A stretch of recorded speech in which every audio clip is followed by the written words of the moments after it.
வணக்கம். நம்மோடு இப்போது பேராசிரியர் ராமஸ்ரீனிவாசன் இணைஞ்சிருக்காரு. சார் வணக்கம். பீகார் எலெக்ஷன் ரிசல்ட்ஸ் பார்த்திருப்பீங்க. பாஜக கூட்டணி ஒரு பெரும்பான்மையான இடத்தை பிடித்து, இன்னும் சொல்ல போனா ஒரு லேண்ட்ஸ்லைட் விக்டரி என்றுதான் சொல்ல வேண்டும். உங்களுடைய முதற்கட்ட கருத்து சார்? பீகார் வெற்றி நாடு முழுக்க ஒரு மகிழ்ச்சி அலைகளை அப்படியே தோற்றுவித்திருக்கிறது. குறிப்பா தமிழ்நாட்டில் ஒவ்வொரு பாரதிய ஜனதா கட்சியினுடைய தொண்டனும், ஒவ்வொரு தேசியம் பேசுகிற தேசிய நெஞ்சங்களும், அதிமுக போன்ற கூட்டணி கட்சிகளும் மிகுந்த மகிழ்ச்சியில உற்சாகத்துல இருக்கும். பீகார் தேர்தல் முடிவுகள் நாங்க எதிர்பார்த்தது தான். பொதுமக்களுக்கு கொஞ்சம் புதிதாக இருக்கலாம். ஏன்னா ஏற்கனவே 17 எக்ஸிட் போல் சர்வே வந்ததுல 17லயுமே அவங்க தேசிய ஜனநாயக கூட்டணி, பாரதிய ஜனதா கட்சி கூட்டணி தான் வெற்றி பெறும் என்பதை அவங்க திரும்ப திரும்ப வலியுறுத்தி கொண்டிருந்தாங்க. குறிப்பா கோலாகல ஸ்ரீனிவாசன் போன்றவர்கள், ஊடகத்தில் இருக்கக்கூடியவங்க, போல்ஸ்டராக இருந்து தேர்தல் நிபுணராக இருந்து பணி செய்கிற ஐயா JVC ஸ்ரீராம் போன்றவர்கள் இது அடிச்சே சொன்னாங்க. இந்த JVC ஸ்ரீராம்லாம் ஒருபடி மேல போய் அந்த 150 இடங்கள்ங்கிறதா த்ரிஷோல்டு, அதை தாண்டிருச்சுன்னா அதுக்கப்புறம் இதை நிறுத்தவே முடியாது, இந்த ஆன்வர்டு மார்ச் நிறுத்த முடியாதுன்னு நேற்று சொல்லியிருந்தாரு. கிட்டத்தட்ட அதை ஒட்டி தான் போகுது. 200 இடங்களை தொட்டு விடும், தாண்டி விடும் என்கிற நிலை இப்போது போய்கொண்டிருக்கிறது. நாங்களாம் ரொம்ப மகிழ்ச்சியோட இருக்கிறோம். கிரண், ஃபர்ஸ்ட் வெற்றி அப்படிங்கறது எதிர்பார்த்திருப்பீங்க. இவ்வளவு ஒரு லேண்ட்ஸ்லைடு விக்டரி எதிர்பார்த்தீங்களா? நீங்க பர்சனலா கேக்குறேன். இல்ல, என்னை பொறுத்த வரைக்கும் நான் இது எதிர்பாராத வெற்றி தான். ஏன்னா நாங்க ஒரு 160 இடங்களை தாண்டுவோம் அப்படின்னு தான் நான் எதிர்பார்த்திருந்தேன். ஏன்னா அந்த அளவு தான் நிலைமை போய்கிட்டு இருந்தது. கடைசி காலகட்டத்துல, கடைசி ஒரு வாரத்துல அந்த மொமெண்டம் ரொம்ப அதிபயங்கரமா தேசிய ஜனநாயக கூட்டணிக்கு ஆதரவா போயிடுச்சு. இதை நான் எப்படி பாக்குறேன் அப்படின்னு சொன்னா, அந்த SIR பத்தி பீகார்ல ரொம்ப பெரிய பிரச்சனையாக கிளப்பினதை மக்கள் ஏற்றுக்கொள்ளவில்லை. SIRல இறந்தவர்கள் வாக்குகள், புலம்பெயர்ந்தவருடைய வாக்குகள், சட்டவிரோத குடியேறிகளின் வாக்குகள் நீக்கப்பட்டதுதான் இந்த வெற்றிக்கான முழு காரணமாக இருக்கும் நான் நினைக்கிறேன். அப்போ இவ்வளவு நாள் கூட அந்த சட்டவிரோதமாக இந்தியாவில் குடியேறினவங்களுடைய வாக்குகளும் காங்கிரசுக்கும் இந்தி கூட்டணிக்கும் போய்கொண்டிருந்தது. இப்போ அது நிறுத்தப்பட்டிருக்கிறது. முறையாக தேர்தல் கமிஷன் அதுல பண்ணிருக்கு.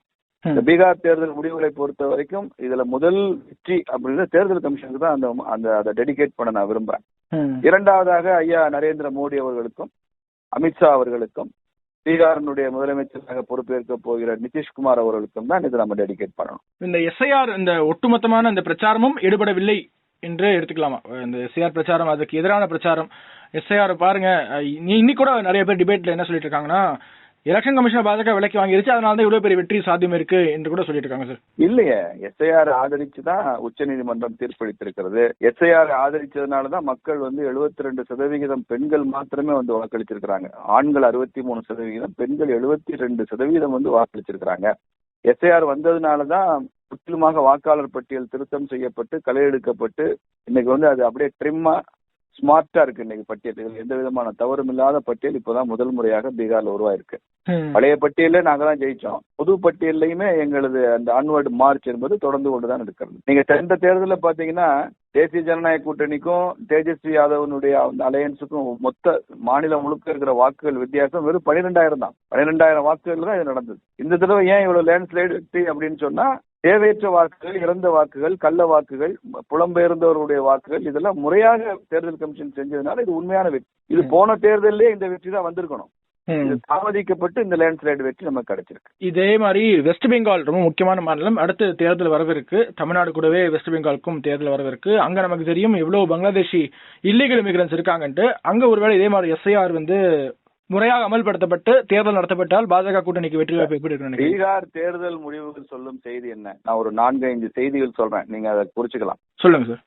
முதல் விஷயம், சட்டவிரோத குடியேறிகள் முழுமையாக இந்திய வாக்காளர் பட்டியலில் இருந்து அகற்றப்பட்டால் முடிவுகள் குழப்பம் இல்லாமல் தெளிவாக வருகிறது அப்படிங்கறத நாம எடுத்துக்கொள்கிற முதல் செய்தி. சட்டவிரோத குடியேறிகளும் முறையற்ற வழியில இறந்து போனவங்க, புலம்பெயர்ந்தவங்களும் வாக்காளர் பட்டியல்ல சில பொலிட்டிக்கல் வெஸ்டட் இன்ட்ரெஸ்ட் செய்தனுடைய விளைவு தான் நெக் டு நெக் காம்படிஷன்ல ஜெயிச்சுட்டு இருந்தோம். இப்ப அதெல்லாம் நீக்கப்பட்டு தேர்தல் கமிஷன் முறையாக செயல்பட்டதுனால லேண்ட்ஸ்லைடு வெற்றி கிடைச்சிருக்கு. அப்படி இதுதான் முதல் பாடம். நீங்களே சரியா சொன்ன மாதிரி பீகாரை விட மேற்கு வங்காளத்துலதான் இல்லீகல் மைக்ரன்ட்ஸ் வாக்காளர் பட்டியல் இடம்பெற்றிருப்பது அதிகம் என்பதை எல்லோருமே ஒத்துக்கொள்வாங்க. ஒரு பொலிட்டிக்கலா நியூட்ரல் அப்சர்வர்ஸ் எல்லோரும் அதை ஒத்துக்கொள்வாங்க. அதெல்லாம் சரி செய்யப்படும். தமிழ்நாட்டில் கூட அப்படி ஏதாவது இருந்தா அதுவும் சரி செய்யப்படும். ஒன்று.